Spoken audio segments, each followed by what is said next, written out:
ಶ್ರೀ ಗುರು ಬಸವಲಿಂಗಾಯ ನಮಃ. ನನ್ನೆಲ್ಲ ಪ್ರೀತಿಯ ವೀಕ್ಷಕರುಗಳಿಗೆ ವಚನಗಳು ವಿತ್ ಮುಗುಳುನಗೆ ಚಾನಲ್ಗೆ ಆತ್ಮೀಯವಾದ ಸ್ವಾಗತ. ಸ್ನೇಹಿತರೆ, ಅತ್ಯಂತ ಅದ್ಭುತವಾದ ಮತ್ತು ಆಧ್ಯಾತ್ಮಿಕ ಆಳವಿರುವ ವಚನವೊಂದನ್ನು ನೋಡೋಣ.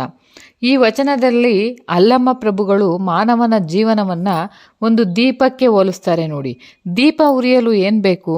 ದೀಪದ ಪಾತ್ರೆ ಬೇಕು, ಎಣ್ಣೆ ಬೇಕು, ಬತ್ತಿ ಬೇಕು, ಮತ್ತು ಬೆಂಕಿ ಬೇಕು. ಇವುಗಳಲ್ಲಿ ಒಂದು ಇಲ್ಲದಿದ್ದರೂ ಕೂಡ ಬೆಳಕು ಉಂಟಾಗಲ್ಲ. ಹಾಗೆಯೇ ಮಾನವನ ಜೀವನದಲ್ಲಿಯೂ ಕೂಡ ಆತ್ಮಜ್ಞಾನ ಬೆಳಗಲು ಕೆಲವು ಅಂಶಗಳು ಅಗತ್ಯವೆಂದು ಅಲ್ಲಮ್ಮ ಪ್ರಭುಗಳು ಈ ಅದ್ಭುತವಾದ ವಚನದಲ್ಲಿ ತಿಳಿಸಿದ್ದಾರೆ ನೋಡಿ. ಅಂತಹ ಒಂದು ವಚನವು ಹೀಗಿದೆ ನೋಡಿ. ಕಾಯವೆಂಬ ಕೈದೀವಿಗೆ ಹಿಡಿದು ಅರಿವೆಂಬ ತೈಲವ ನೆರೆದು ಭಕ್ತಿಯೆಂಬ ಬತ್ತಿಯ ನಿಕ್ಕಿ ಜ್ಞಾನವೆಂಬ ಜ್ಯೋತಿಯ ಮುಟ್ಟಿಸಲು ಬೆಳಗಾಯಿತು ನೋಡಯ್ಯ ಗುಹೇಶ್ವರ. ಎಷ್ಟು ಅದ್ಭುತವಾಗಿದೆ ನೋಡಿ ವಚನ. ಕಾಯವೆಂಬ ಕೈದೀವಿಗೆಯ ಹಿಡಿದು ಅರಿವೆಂಬ ತೈಲವ ನೆರೆದು ಭಕ್ತಿಯೆಂಬ ಬತ್ತಿಯ ನಿಕ್ಕಿ ಜ್ಞಾನವೆಂಬ ಜ್ಯೋತಿಯ ಮುಟ್ಟಿಸಲು ಬೆಳಗಾಯಿತು ನೋಡಯ್ಯ ಗುಹೇಶ್ವರ. ಈ ಚಿಕ್ಕ ವಚನದಲ್ಲಿ ಸಂಪೂರ್ಣ ಆಧ್ಯಾತ್ಮಿಕ ಜೀವನದ ಒಂದು ರಹಸ್ಯ ಅಡಗಿದೆ ನೋಡಿ. ಕಾಯ ಎಂದರೆ ಏನು? ಕಾಯ ಎಂದರೆ ದೇಹ, ಕೈದೀವಿಗೆ ಎಂದರೆ ಕೈಯಲ್ಲಿ ಹಿಡಿಯುವ ದೀಪ. ಅಲ್ಲಮ್ಮ ಪ್ರಭುಗಳು ಹೇಳ್ತಾರೆ, ಈ ದೇಹವೇ ಒಂದು ದೀಪ. ನಾವು ಸಾಮಾನ್ಯವಾಗಿ ದೇಹವನ್ನು ಕೇವಲ ಮಾಂಸ, ಎಲುಬು ಎಂದು ನೋಡ್ತೇವೆ. ಆದರೆ ಶರಣರು ಅದನ್ನು ದೇವರ ಸಾಧನವಾಗಿ ನೋಡ್ತಾರೆ.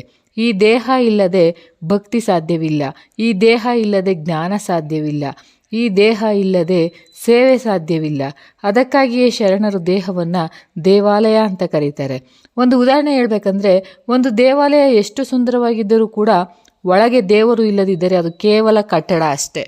ಹಾಗೆಯೇ ದೇಹದಲ್ಲಿ ದೈವಚಿಂತನೆ ಇಲ್ಲದಿದ್ದರೆ ಅದು ಕೇವಲ ದೇಹ ಅಷ್ಟೇ.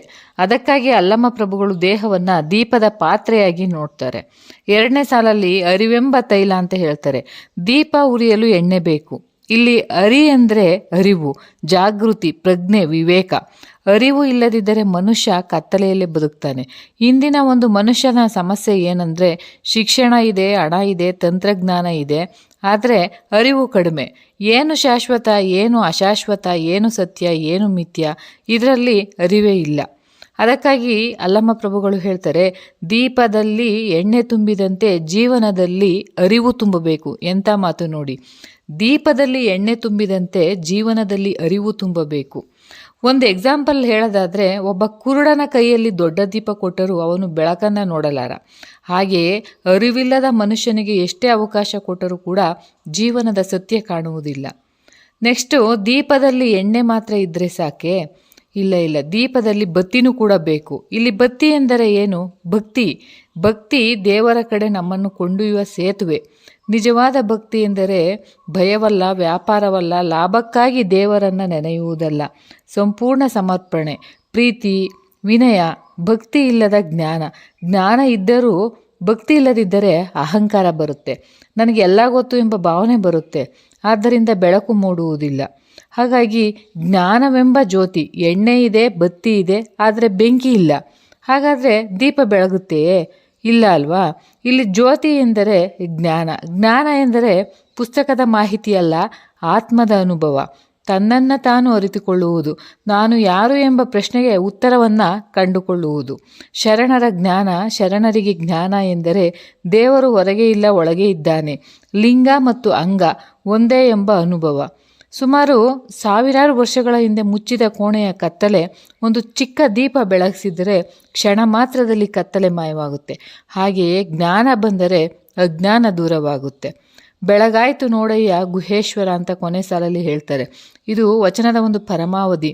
ಕಾಯವೆಂಬ ದೀಪ, ಅರಿವೆಂಬ ಎಣ್ಣೆ, ಭಕ್ತಿಯೆಂಬ ಬತ್ತಿ, ಜ್ಞಾನವೆಂಬ ಜ್ಯೋತಿ. ಈ ನಾಲ್ಕೂ ಸೇರಿದಾಗ ಜೀವನ ಬೆಳಗುತ್ತೆ. ಇದರ ಅರ್ಥ ಏನಂದರೆ, ಇದರಲ್ಲಿ ಗುಹೇಶ್ವರ ಅಂತ ಹೇಳ್ತಾರೆ. ಇದು ಅವರ ಅಂಕಿತನಾಮ. ಗುಹೆ ಎಂದರೆ ಒಳಗಿನ ಹೃದಯ. ಅಲ್ಲಿ ಇರುವ ದೇವರೇ ಗುಹೇಶ್ವರ. ಅಲ್ಲಮ್ಮ ಪ್ರಭುಗಳು ಹೊರಗಿನ ಬೆಳಕಿನ ಬಗ್ಗೆ ಮಾತಾಡ್ತಿಲ್ಲ, ಒಳಗಿನ ಒಂದು ಬೆಳಕಿನ ಬಗ್ಗೆ ಮಾತಾಡ್ತಿದ್ದಾರೆ. ಇಂದಿನ ಒಂದು ಜೀವನಕ್ಕೆ ಈ ವಚನದಿಂದ ಕಲಿಬೇಕಾಗಿರ್ತಕ್ಕಂತಹ ಪಾಠ ಏನು ಅಂತಂದರೆ, ಇಂದಿನ ಜನರು ಹೊರಗಿನ ಬೆಳಕಿಗಾಗಿ ಓಡಾಡ್ತಾರೆ. ಹಣ, ಖ್ಯಾತಿ, ಹುದ್ದೆ, ಅಧಿಕಾರ, ಆದರೆ ಒಳಗಿನ ಬೆಳಕು ಇಲ್ಲ.